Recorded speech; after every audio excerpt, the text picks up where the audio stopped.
आप सभी को न्यूज गैंगस्टर का सादर प्रणाम। यह हमारा दूसरा अनकट है। हम एक ऐसे विषय पर बात करने वाले हैं जिस पर हम पहले बात कर चुके हैं।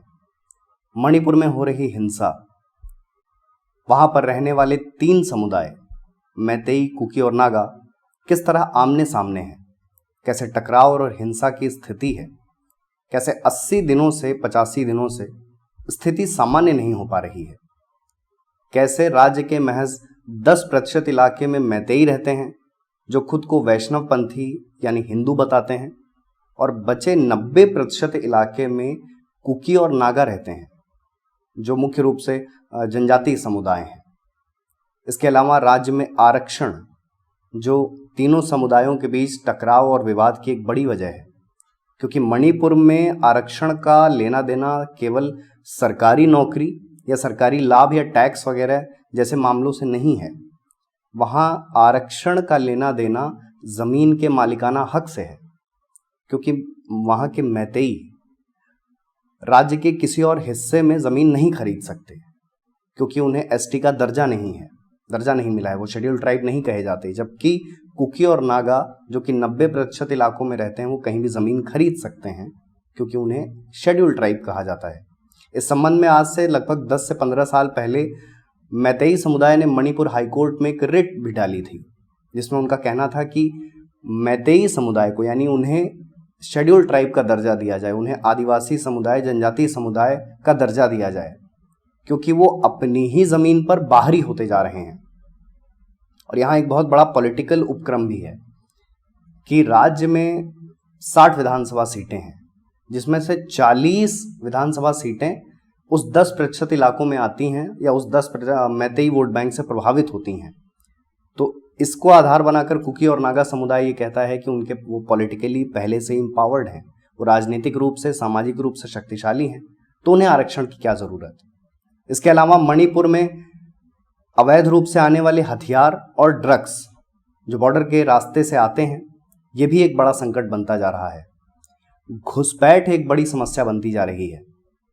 तो मणिपुर में अस्थिरता की ऐसी तमाम वजहों पर हम पहले बात कर चुके हैं, लेकिन कुछ वजहों पर हम बात नहीं कर पाए थे, जिन वजहों पर बात करने का अपना रिस्क है, या कहा जाए कि जिन वजहों पर बात करने का अपना मॉरल रिस्क है, जिन वजहों पर बात करने के बाद या जिस तरह के विषयों पर बात करने के बाद आपको विचारधारा के कटघरे में खड़ा कर दिया जाता है, वो पहलू है मिशनरीज का पहलू, कि मणिपुर में आज़ादी के बाद किस तरह मिशनरीज का दबदबा बढ़ा, वो किस तरह उन्होंने अपना विस्तार किया, किस तरह बड़े पैमाने पर कन्वर्जन हुआ। ये सुनने में थोड़ा तीखा लगेगा, पर जितने बड़े पैमाने पर एक बड़ा जनजातीय समुदाय धर्मांतरित हुआ है, कहीं ना कहीं वो भी टकराव की एक बड़ी वजह है।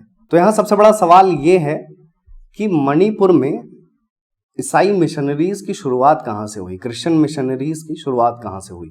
तो इसके लिए हमें समय में थोड़ा पीछे जाना पड़ेगा। 19वीं शताब्दी की शुरुआत में सबसे पहले मिशनरीज ने मणिपुर में कदम रखा। इसके बाद यहाँ पर धीरे धीरे अपना विस्तार करना शुरू किया, जगह जगह पर चर्चेस बनाए, मिशनरीज स्थापित की, और सबसे अहम बात कि जनजातीय समूहों के संपर्क में आए, खासकर जो वन्य इलाकों में रहते थे, और इसमें भी कुकी और नागा मुख्य थे। और जनजातीय समूहों से संबंध दोनों अच्छे होने के बाद उनका जो है वहाँ पर एस्टेब्लिशमेंट काफ़ी आसान हो गया। और इस संबंध में बहुत अच्छा डेटा भी है। जब इस देश का पहला सेंसस आया, पहली जनगणना हुई, तो उसके मुताबिक मणिपुर में जो क्रिश्चियन पॉपुलेशन थी वो महज 8% थी। और जब दूसरा सेंसस हुआ, दूसरी जनगणना हुई, तो यही आंकड़ा 1991 में जब दूसरा सेंसस हुआ, तो वही क्रिश्चियंस की आबादी 34% हो गई। और 2021 के आने तक मणिपुर में उन्हीं क्रिश्चियंस की, उन्हीं ईसाइयों की आबादी लगभग 40 से 45% हो चुकी है। तो ये भी अपने आप में कितनी आश्चर्यजनक बात है कि महज 60-70 सालों की अवधि में एक धर्म को मानने वालों की आबादी में कितनी ज़्यादा बढ़ोतरी हुई।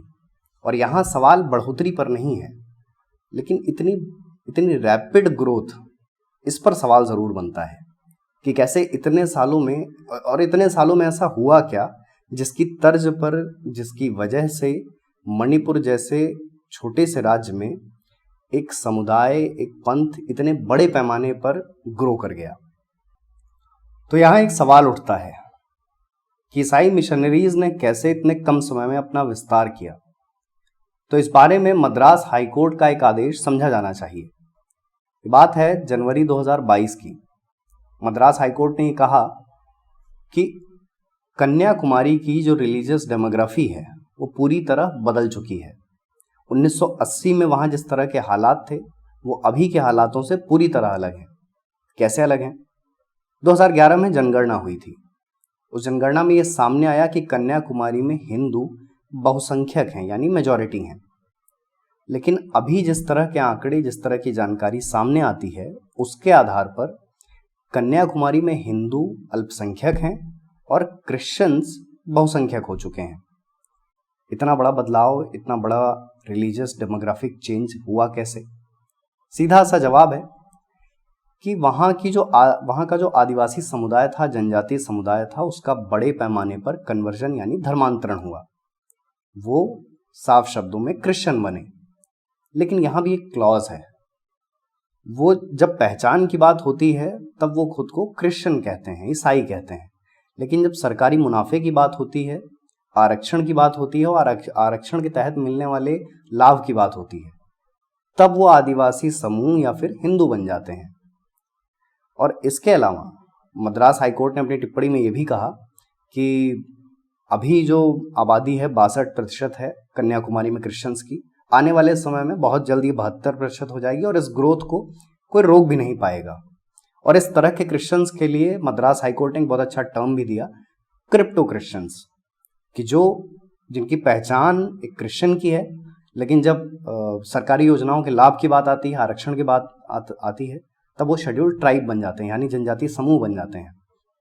और पूरी बात को मद्रास हाईकोर्ट ने एक चेतावनी की तरह ही कहा था, कोई सामान्य बात की तरह नहीं कहा था। और इस संबंध में एक और बहुत अच्छा किस्सा है मद्रास हाईकोर्ट के एक जज का। और क्योंकि मद्रास हाईकोर्ट ने इस पूरी टिप्पणी में उनका नाम नहीं लिया, इसलिए यहाँ भी उनका नाम लेना ठीक नहीं है, कि वो बेहद सामान्य तरीके से कार्यवाही में शामिल होते थे, सुनवाइयों में शामिल होते थे, फैसले सुनाते थे और किसी को कोई आपत्ति नहीं थी। तभी वहाँ पर मद्रास हाईकोर्ट में एक याचिका दायर की गई। याचिका में उनके स्टेटस और उनकी आइडेंटिटी पर सवाल खड़े किए गए। कई तरह के सवाल थे और आसपास जो पूरे तंत्र में आसपास लोग थे, जो जितने भी लोग थे, सब बेहद सामान्य थे कि हाँ ये तो कुछ हुआ ही नहीं। लेकिन सबको हैरानी तब हुई और सब आश्चर्य में तब आए जब उन जज साहब का निधन हुआ और निधन के बाद उनको क्रिश्चियन परंपराओं के आधार पर दफनाया गया। ऐसा ही एक और किस्सा है। 1990 बैच के आईएएस ऑफिसर सी उमाशंकर, वो नौकरी के दौरान ही प्रेयर मीटिंग्स में शामिल होते, मंचों से दूसरे धर्मों की आलोचना करते और उनका एक बयान जो बहुत ज़्यादा चर्चा में रहा, उन्होंने कहा कि जो अमेरिका में 9/11 की घटना हुई और उत्तराखंड में जो फ्लैश फ्लड हुई जिसमें हज़ारों लोगों की मौत हुई उस आपदा में, तो उन्होंने कहा ये इसलिए हुआ क्योंकि people are not listening to God, लोग गॉड को सुन नहीं रहे हैं। और यहाँ गॉड से उनका मतलब क्या था ये सभी जानते हैं। तो एक प्रशासनिक पद पे रहते हुए उन्होंने इस तरह की बातें की, दूसरे धर्मों का अपमान किया, और ये किसी भी लिहाज से सही नहीं ठहराया जा सकता। और ये भी बात रिकॉग्नाइजेबल है और ऑफेंसिव भी है कि एक प्रशासनिक पद पर बैठा आदमी अपने पद का उपयोग या कहें पद का दुरुपयोग कम्युनल एजेंडा फैलाने के लिए कर रहा है। इन घटनाओं को सुनने के बाद एक और बात समझ आती है कि मिशनरीज का ये नया फंडा है जिसमें वो आदिवासी समूहों को टारगेट करते हैं और बेहद साफ शब्दों में कहते हैं कि उन्हें अपना नाम बदलने की ज़रूरत नहीं है। यानी जो आदिवासी समुदाय का नागरिक है वो आदिवासी समुदाय का ही रहेगा, पर वो बिलीवर बन जाएगा, वो विश्वासी बन जाएगा, उसका जो भरोसा है वो गॉड में हो जाएगा। वो पत्थर की पूजा नहीं करेगा, पेड़ की पूजा नहीं करेगा, और जब आरक्षण की बात आएगी, सरकारी लाभ की बात आएगी, तब वो खुद को जनजाति समुदाय का नागरिक कहेगा और वो खुद को आदिवासी भी कह सकता है। पर वो खुद को हिंदू आदिवासी नहीं कहेगा। वो खुद को क्रिश्चियन आदिवासी भी कह सकता है, पर खुद को हिंदू आदिवासी नहीं कहने वाला। क्यों? क्योंकि उसका भरोसा पूरी तरह से अपने गॉड में है। दरअसल ये बहस ही बहुत पुरानी है कि कौन आदिवासी है और कौन आदिवासी नहीं है, या किसे आदिवासी का दर्जा दिया जाए और किससे आदिवासी का दर्जा वापस ले लिया जाए। तो इस संबंध में एक बहुत चर्चित बिल हुआ, अनुसूचित जाति अनुसूचित जनजाति आदेश संशोधन विधेयक, और इसे 1967 में लोकसभा में टेबल किया गया। तो टेबल किए जाने के बाद मांग उठी कि इस पर चर्चा हो और इस संबंध में कोई महत्वपूर्ण कदम उठाए जाएं। तो कदम उठाए जाने के लिए फिर सरकार ने क्या किया कि इसके लिए एक समिति बनाई, एक जॉइंट कमेटी बनाई, और जॉइंट कमेटी ने भी एक लंबा समय लिया इसे समझने के लिए, इसे एनालाइज करने के लिए। और इस जॉइंट कमेटी के एक महत्वपूर्ण सदस्य हुए जिन्होंने आदिवासी समुदाय के हितों और अधिकारों के लिए एक लंबी लड़ाई लड़ी। तत्कालीन बिहार और अब के झारखंड का एक शहर लोहरदगा, वहां से सांसद कार्तिक उरांव, जो अपने जीवन के अंतिम समय में कांग्रेस की सरकार में नागरिक और उड्डयन मंत्री हुआ करते थे। समिति ने काफी समय लिया, लगभग 2 साल का समय लिया ये समझने के लिए कि इस विधेयक में क्या जोड़ा और घटाया जा सकता है। और 2 साल तक पूरे एनालिसिस के बाद, पूरे इवैल्यूएशन के बाद ये बिल लोकसभा में एक सुझाव के साथ पेश किया गया, और वो सुझाव ही इस पूरी बहस का केंद्र है। उस सुझाव के तहत बेहद साफ शब्दों में ये कहा गया कि जिस व्यक्ति ने भी जनजाति मत और विश्वासों का परित्याग किया है, यानी जो अब जनजाति समुदाय नहीं है, वो अपना धर्म परिवर्तन करा चुका है, ईसाई या इस्लाम धर्म अपना चुका है, वो अनुसूचित जाति का सदस्य नहीं समझा जाएगा, पहली बात। दूसरी बात कि धर्म परिवर्तन करने के बाद उस व्यक्ति को अनुसूचित जाति के अंतर्गत मिलने वाली सुविधाओं से, लाभों से वंचित रहना पड़ेगा। यानी अगर मैं आदिवासी समुदाय का नागरिक हूँ, मैं आदिवासी समुदाय का हिस्सा हूँ और मैंने अपना धर्म परिवर्तन करा लिया, तो मैं आदिवासी समुदाय का नागरिक नहीं रह जाऊँगा। मुझे जितनी भी सरकारी योजनाएं या आरक्षण के तहत लाभ मिलते हैं वो धर्म परिवर्तन के बाद नहीं मिलेंगी। लेकिन ये एक ऐसा सुझाव था जिस पर बहुत बड़े पैमाने पर विवाद हुआ, और इतना विरोध हुआ कि पूरे देश भर से ईसाई संगठन, मिशनरीज तब की पीएम इंदिरा गांधी से मिलने आए। उन्होंने मांग उठाई कि इस बिल का विरोध किया। इसके बावजूद कि 17 नवंबर 1970 को एक बार फिर ये बिल लोकसभा में टेबल किया गया, और 17 नवंबर को ही नागालैंड और मेघालय के सीएम इंदिरा गांधी से मिलने पहुंचे इसी बिल के संबंध में। और जब इतना विरोध हुआ, इतनी मांग उठी, तब इंदिरा गांधी सरकार ने इस विधेयक में जो सुझाव ऐड किया गया था, जिसके तहत ही कहा गया कि जनजाति समुदाय या अगर धर्म परिवर्तन कराते हैं तो उन्हें सरकारी योजनाओं और आरक्षण का लाभ नहीं मिलेगा, इंदिरा गांधी की सरकार ने वो सुझाव ही खत्म कर दिया पूरे विधेयक से। और कार्तिक उरांव शुरुआत में इकलौते थे जिन्होंने इसका विरोध किया। वो सिर्फ एक सुझाव हटाने को लेकर इंदिरा गांधी सरकार के विरोध में आ गए, और उन्होंने कहा, और जब 24 नवंबर को लोकसभा में इस पर बहस हुई तब वो इस पर लगभग 55 मिनट बोले, और उन्होंने कहा कि मैं सरकार से इस बारे में जानना चाहता हूं कि क्या उनके पास कोई अधिसूचना है, तो मैं इस अधिकार को जानना चाहूंगा जिसके तहत सरकार पत्र और भावना के प्रावधानों में संविधान का उल्लंघन कर रही है। सवाल अब भी यही है कि कांग्रेस बीजेपी के आदिवासी को अपने पाले में खींचने की चालाकी के बाद क्या आदिवासियों की ओर से दशकों से उठाए जा रहे मुद्दों पर गंभीर चर्चा हो पाएगी? क्या हिंदू, मुस्लिम, ईसाई धर्म के अगुवा अपने संगठित धर्मांतरण पर माफी मांगते हुए आदिवासियों की आदिवासियत को मानने के लिए खुद को मानसिक रूप से तैयार कर पाएंगे? क्या आदिवासियों का संगठित धर्मांतरण कभी रुक पाएगा? यही सबसे बड़ा प्रश्न था। क्या आदिवासियों का जो सामूहिक धर्मांतरण कराया जाता है, इस पर कभी कोई रोक लग पाएगी? क्योंकि इससे किसी और का नहीं, सबसे पहले और सबसे ज्यादा नुकसान होता है खुद आदिवासियों का।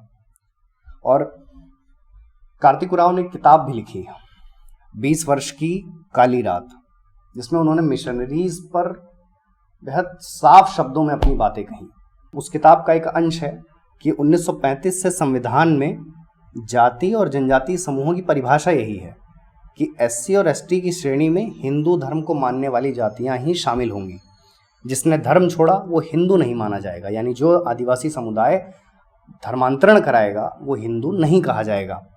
इसके अलावा उन्होंने ये भी अपनी किताब में कहा कि संविधान में ऐसा कोई विधेयक नहीं है जिसमें ईसाइयों को SC या ST कैटेगरी में रखा गया हो। और एक बहुत महत्वपूर्ण बात इस किताब में कही गई कि आज़ादी के पहले यानी 150-200 साल के शासन में अंग्रेज़ों ने उतना धर्मांतरण नहीं कराया जितना धर्मांतरण आज़ादी के बाद हो गया, और उसमें सबसे ज़्यादा निशाने पर रहे आदिवासी समुदाय के लोग। तो ये भी एक बहुत महत्वपूर्ण बात थी जो कार्तिक उरांव ने अपनी किताब 20 साल की काली रात में कही। और वो अक्सर कहते थे कि मतलब वो उनका एक बहुत स्ट्रॉन्ग स्टैंड था कि आदिवासी हिंदू ही हैं। तो इस संबंध में वो कहते थे अक्सर जनसभाओं में कि ईसा से हज़ारों वर्ष पहले आदिवासियों के समुदाय में निषाद राजगु हुए, माता शबरी हुई, कड़प्पा हुए, इसलिए आदिवासी हिंदू हैं और हिंदू ही रहेंगे। और आदिवासी समुदाय हिंदू हैं ये साबित करने के लिए उन्होंने भारत के कोने कोने से वनवासियों के पाहन, गांव गूढ़ा और टाना भगतों समेत अलग अलग धर्म ध्वजाधारियों को बुलाया और कहा कि आप जैसे आपके जितने भी शुभ अवसर होते हैं, जैसे विवाह या किसी का जन्म, तो उन मौक़ों पर गाए जाने वाले मंगल गीतों का ब्यौरा दीजिए। और सैकड़ों लगभग जितने गीत दिए गए उसमें सैकड़ों हज़ारों गीतों में सिमिलर वर्णन मिले कि यशोदा मैया कृष्ण को पालना झुलाती हैं, सीता मैया राम जी को पुष्प वाटिका में देखती हैं। इसके अलावा माता कौशल्या श्री राम को दूध पिलाती हैं। और इसके अलावा कार्तिक उरांव ये भी कहते थे कि हम जो आदिवासी हैं वो एकादशी को अन्न नहीं खाते, जगन्नाथ रथ यात्रा, विजयादशमी, रामनवमी, रक्षाबंधन और होली दिवाली जैसे मौक़ों पर धूमधाम से जश्न मनाते हैं, और हम हिंदू पैदा हुए थे और हिंदू ही कहे जाएंगे। तो कार्तिक उरांव भी एक भारतीय राजनीति का ऐसा नाम थे जिन्होंने आदिवासियों की आइडेंटिटी क्राइसिस को लेकर बहुत स्ट्रांग ओपिनियन रखा और ये बताया कि कैसे आदिवासी एक एथनिक ग्रुप हैं और लेकिन उन पर धर्मांतरण की मार पड़ती है तब वो आदिवासी नहीं रह जाते। आदिवासियों की अपनी मान्यताएं हैं, अपने अनुष्ठान हैं, अपने बिलीफ हैं। अगर उनके साथ किसी भी तरह की छेड़खानी होती है तब आदिवासियों की आदिवासियत का नुकसान होगा ही। तो एक बहुत लंबी लड़ाई लड़ी गई कि आदिवासियों की जो पहचान है, आदिवासियों की जो संस्कृति है, उनकी अस्मिता है, वो क्या है। तो जब तक ईसाई मिशनरीज, क्रिश्चियन मिशनरीज इलीगल तरीके से या दबाव बनाकर या किसी तरह का लालच देकर कन्वर्जन को बढ़ावा देंगी, धर्मांतरण कराएंगी, तब तक जो हमारे देश का आदिवासी समुदाय है उसका नुकसान होता रहेगा। तो कुछ इस तरह क्रिश्चियन मिशनरीज देश भर में धर्मांतरण, कन्वर्जन का अभियान चला रही हैं, जिसका सबसे ज़्यादा नुकसान पड़ रहा है आदिवासी और जनजातीय समूहों पर। और देश भर में जितने राज्य इससे प्रभावित हैं, मणिपुर उसमें सबसे अहम राज्यों में से एक है। जिस तरह से मिशनरीज मणिपुर में सक्रिय हैं और जितने बड़े पैमाने पर उन्होंने ये कन्वर्जन का नेक्सस खड़ा किया है, ये कहीं ना कहीं मणिपुर के तीनों समुदायों के बीच टकराव का एक बड़ा कारण है। हो सकता है एक बड़ा समाज का एक बड़ा बौद्धिक वर्ग इस तथ्य को स्वीकार न करे, पर ये मणिपुर के विवाद की, मणिपुर के हिंसा की एक बड़ी सच्चाई है। और एक एजेंडा चलाया जाता है पूरे राज्य में कि क्रिश्चियंस के साथ अत्याचार हो रहा है, क्रिश्चियंस को, ईसाइयों को प्रताड़ित किया जा रहा है। ये बात ध्यान देने लायक है कि अगर वाकई इतना प्रताड़ित किया जा रहा होता तो वो अल्पसंख्यक से बहुसंख्यक की स्थिति में कभी ना आते। इस दुष्प्रचार से बचना भी चाहिए कि क्रिश्चियंस मणिपुर में काफ़ी मजबूत स्थिति में हैं। इसके अलावा मणिपुर में जो ट्राइबल कम्युनिटीज़ हैं, जो वहाँ के एथनिक ग्रुप्स हैं, उनका नुकसान सबसे ज़्यादा हुआ है, जिनसे मणिपुर की पहचान होती है, जो मणिपुर की अस्मिता के, मणिपुर की पहचान के केंद्र में है। सबसे ज़्यादा नुकसान उन आदिवासी समूहों का हुआ है मिशनरीज़ की सक्रियता और मिशनरीज़ के कन्वर्जन के अभियान से।